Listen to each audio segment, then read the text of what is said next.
part 2 ng aking unang video, yung tipid tips sa pagbabakasyon po sa natin sa Pinas. Ito po ay request ng aking kaibigan.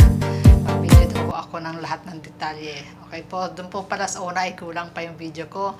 Sana mapanood mo ito, Annalisa, para sa iyo to. At para din po sa inyong lahat na gustong magbakasyon sa Pinas. Ano po?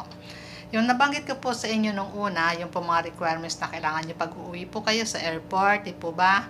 Visa, passport, tapos po ticket, OEC po, at yung pong e-pass ninyong health card, at yung pong hotel booking po ninyo, at yung pong vaccination card po ninyo, at saka po yung ARC ninyo. At ang pinakalas po yung hotel quarantine certificate po. Yan po yung lahat na dadalhin ninyo. So, kung kayo naman po i-complete na niyan, pupunta po kayo sa airport, sa halimbawa po sa Taoyuan, pwede rin po kayo na mag-solo na lamang, mag-taxi o kaya po ay sumakay diyan sa bus diyan po sa Taipei Main Station. Mura lang po yan. Mamaya po isasama ko po dito sa ibibigay ko po yung picture nung bus na pwede nyo pong mga sakit. Nandun po yung mga price. Kung payag po ang inyong broker na hindi na po kayo sunduin, ay pwede po kayong mag-taxi na lamang. Kayo na lang. At kung magbabayad ng po ang employer ninyo, ay di mas mabuti. Di kayo libre na sa taxi. Di po ba? Ako po kasi solo na lang ako pumunta ng airport. Payag naman po ang broker ko. Bali, binuking lang po ako ng employer ko. Sa panahon po ng pandemya, tandaan nyo po, ang taxi po hindi kayo pwedeng basta kumuha. Yan po ay ibinubuking ng inyong broker. So, employer nyo po, kung mabait sila po ang magbabayad ng inyo pong booking sa taxi papunta po dun sa quarantine hotel. Ano po? Yun po yun. Tulad po, hindi ko pa alam kung may nalilimutan pa ako. Ngayon, kung babalik naman po kayo sa Pinas, tulad po ng sinabi ko, yung pa rin pong requirements ninyo, hinahanapin pa rin yung passport, visa, at saka po yung e-health card ninyo, OEC ninyo, at saka po yung ARC. Mayroon pong, yung sa akin po, chinek pa rin ang ARC. Nung pabalik na ako ng Taiwan, chinek pa rin po yan. Ano po? So, yung iba pa pong mga kailangan ninyo, tulad po na nabanggit ko, kung mabait naman po employer ninyo, ay pwede naman po niya kayong hatian sa inyong pag-uwi. Ano po? Tapos, alin pa bang hinahanap ni Lisa?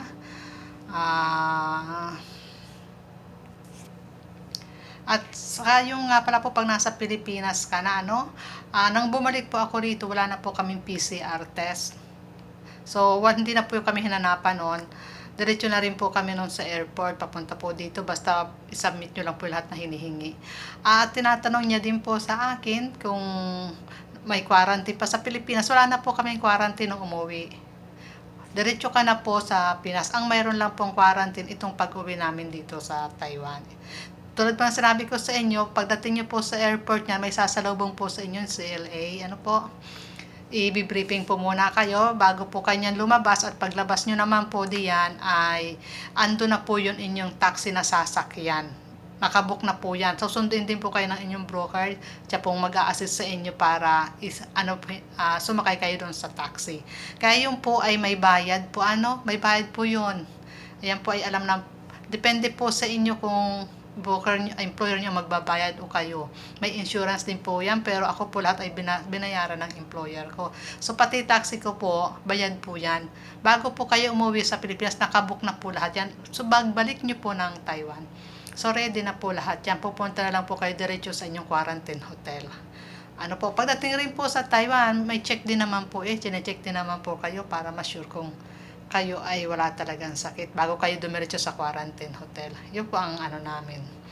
So, pagdating naman po dito sa quarantine hotel, ay di konting ingat din. Siyempre po, bawal pong lumabas ng room. Hintayin nyo pong matapos yung inyong quarantine hotel. Dahil doon naman po sa inyong package na sa booking ninyo ng hotel, kasama na po doon ang pagkain. Kaya hindi po kayo pwedeng lumabas. May tubig po yan. Kayong maiinom. Meron pong iba. Ako po ay wala na akong ref. At maliit lang po siya, kaya po mura lang siya, simple lang po siya, pero malinis po siya at komportable po ako sa pagkain nila. Andyan po sila, ano man po hingin mo, andyan po yun. Re-recommend ko po sa inyo, meron po kasi akong sa Asiayo po nag-booking ang aking employer.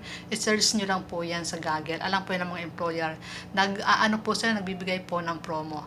At ang pag-uwi din po, ano po, yung pong mora, ang ticket, ay depende po yan sa inyong flight na natapat na mora. Pwede rin po kayong magpabook niyan sa inyong mga kaibigan na agent. At sabihin nyo lang po maghanap kayo ng murang ticket. Nahanap kayo sa date na yon. Siyempre po, iba ang booking ng Gagel at iba ang booking ng kapwa natin nag-i-agent, yung mga agent. Ano po, kailangan din naman pong kumita siyempre ng mga agent. At ang airlines din naman po talagang para iwas cancellation ay China Airlines, Philippine Airlines at Ava Air po. Iyan po ang talagang no cancellation pag ikaw ay uuwi ng Pinas. O di kaya po, maliban lang po siguro kung talaga masama ang panahon. Yan po ang ini-advise sa amin na kailangang i-booking na airlines. Sa panahon po ng pandemya. Pagkalipas naman po ng pandemya ay kahit ano na po siguro ng airlines para po lahat ay makasakay at makatipid. Pero inulit ko po, may mga promo po yan. Ipacheck nyo na lang po sa inyong mga broker, ay sa inyong mga employer, para makakuha kayo ng promo. At ang pagbubuking po, siyempre wag naman po yung ngayong buwan na ito kayo magbubuking. Kailangan po mga 2 months before o 1 month before, mag-check na po kayo ng inyong date na mura. At kung mahal po yun, di makahanap po kayo ng murang booking. Ganun po ang ginawa ko. So kung mura po yan, isubmit nyo na po sa employer nyo at sabihin nyo ipabook kayo. So ibubook po kayo ng employer basta po yan ay mabait. So sana po makatulong sa inyo. At kung sakali pong may mga tanong pa, di pwede naman po kayong mag-message sa akin. Sana, Annalisa, naririnig mo na ito, at napapanood mo na ito. Yan ang iyong request. Kung may tanong ka pa, ano pa ba? Wala na ako nalimutan. Maraming salamat po. Sana ito ay makatulong ng malaki sa inyo. Tulad na sinabi ko po, budget lang po ang pag-uwi. Pwede naman po kahit 1 buwan salary. Basta po lahat ay linis na yung gastos ninyo. Kung hindi po kayo magastos, sapat na po yun. Ang pag-uwi din po sa Pilipinas ay dire-diretso lang po yan.